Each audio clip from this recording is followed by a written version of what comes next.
श्रीमद् भगवद गीता पंचमो अध्यायः कर्म संन्यास योग। अर्जुन बोले, हे कृष्ण, आप कर्मों के संन्यास की और फिर कर्म योग की प्रशंसा करते हैं, इसलिए इन दोनों में से जो एक मेरे लिए भली भांति निश्चित कल्याणकारक साधन हो उसको कहिए।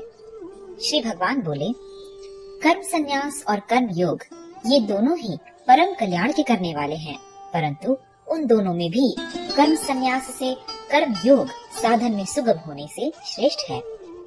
हे अर्जुन, जो पुरुष न किसी से द्वेष करता है और न किसी की आकांक्षा करता है, वह कर्म योगी सदा सन्यासी ही समझने योग्य है, क्योंकि राग द्वेष आदि द्वंद्वों से रहित पुरुष सुख पूर्वक संसार बंधन से मुक्त हो जाता है। उपर्युक्त संन्यास और कर्म योग को मूर्ख लोग पृथक पृथक फल देने वाले कहते हैं, न कि पंडित जन, क्योंकि दोनों में से एक में भी सम्यक प्रकार से स्थित पुरुष दोनों के फल रूप परमात्मा को प्राप्त होता है। ज्ञान योगियों द्वारा जो परम धाम प्राप्त किया जाता है, कर्म योगियों द्वारा भी वही प्राप्त किया जाता है। इसलिए जो पुरुष ज्ञान योग और कर्म योग को फल रूप में एक देखता है, वही यथार्थ देखता है। परंतु हे अर्जुन, कर्म योग के बिना संन्यास अर्थात मन, इंद्रिय और शरीर द्वारा होने वाले संपूर्ण कर्मों में कर्तापन का त्याग प्राप्त होना कठिन है, और भगवत स्वरूप को मनन करने वाला कर्म योगी पर ब्रह्म परमात्मा को शीघ्र ही प्राप्त हो जाता है। जिसका मन अपने वश में है, जो जितेंद्रिय एवं विशुद्ध अंतःकरण वाला है, और संपूर्ण प्राणियों का आत्मा रूप परमात्मा ही जिसका आत्मा है, ऐसा कर्म योगी कर्म करता हुआ भी लिप्त नहीं होता। तत्व को जानने वाला सांख्य योगी तो देखता हुआ, सुनता हुआ, स्पर्श करता हुआ, सूंघता हुआ, भोजन करता हुआ, गमन करता हुआ, सोता हुआ, श्वास लेता हुआ, बोलता हुआ, त्यागता हुआ, ग्रहण करता हुआ तथा आँखों को खोलता और मूंदता हुआ भी सब इंद्रियां अपने अपने अर्थों में बरत रही हैं, इस प्रकार समझकर निस्संदेह ऐसा माने कि मैं कुछ भी नहीं करता हूँ। जो पुरुष सब कर्मों को परमात्मा में अर्पण करके और आसक्ति को त्याग कर कर्म करता है, वह पुरुष जल से कमल के पत्ते की भांति पाप से लिप्त नहीं होता। कर्म योगी ममत्व बुद्धि रहित केवल इंद्रिय, मन, बुद्धि और शरीर द्वारा भी आसक्ति को त्याग कर अंतःकरण की शुद्धि के लिए कर्म करते हैं। कर्म योगी कर्मों के फल का त्याग करके भगवत प्राप्ति रूप शांति को प्राप्त होता है, और सकाम पुरुष कामना की प्रेरणा से फल में आसक्त होकर बंधता है। अंतःकरण जिसके वश में है, ऐसा सांख्य योग का आचरण करने वाला पुरुष न करता हुआ और न करवाता हुआ ही नव द्वारों वाले शरीर रूप घर में सब कर्मों को मन से त्याग कर आनंद पूर्वक सच्चिदानंद घन परमात्मा के स्वरूप में स्थित रहता है। परमेश्वर मनुष्यों के न तो कर्तापन की, न कर्मों की और न कर्म फल के संयोग की ही रचना करते हैं, किंतु स्वभाव ही बरत रहा है। सर्वव्यापी परमेश्वर भी न किसी के पाप कर्म को और न किसी के शुभ कर्म को ही ग्रहण करता है, किंतु अज्ञान के द्वारा ज्ञान ढका हुआ है, उसी से सब अज्ञानी मनुष्य मोहित हो रहे हैं।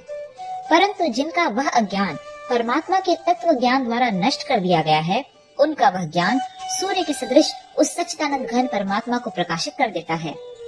जिनका मन तद्रूप हो रहा है, जिनकी बुद्धि तद्रूप हो रही है, और सच्चिदानंद घन परमात्मा में ही जिनकी निरंतर एक ही भाव से स्थिति है, ऐसे तत्परायण पुरुष ज्ञान के द्वारा पाप रहित होकर अपुनरावृत्ति को अर्थात परम गति को प्राप्त होते हैं।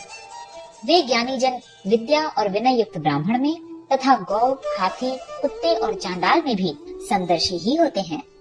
जिनका मन समभाव में स्थित है, उनके द्वारा इस जीवित अवस्था में ही संपूर्ण संसार जीत लिया गया है, क्योंकि सच्चिदानंद घन परमात्मा निर्दोष और सम है, इससे वे सच्चिदानंद घन परमात्मा में ही स्थित हैं।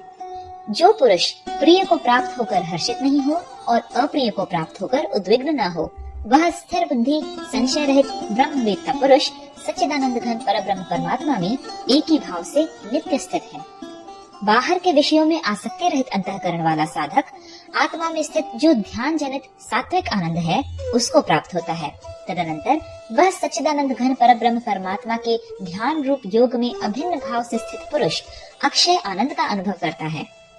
जो ये इंद्रिय तथा विषयों के संयोग से उत्पन्न होने वाले सब भोग हैं, यद्यपि विषयी पुरुष को सुख रूप भासते हैं, तो भी दुख के ही हेतु है और आदि अंत वाले अर्थात अनित्य हैं। इसलिए हे अर्जुन, बुद्धिमान विवेकी पुरुष उनमें नहीं रमता। जो साधक इस मनुष्य शरीर में शरीर का नाश होने से पहले पहले ही काम क्रोध से उत्पन्न होने वाले वेग को सहन करने में समर्थ हो जाता है, वही पुरुष योगी है और वही सुखी है।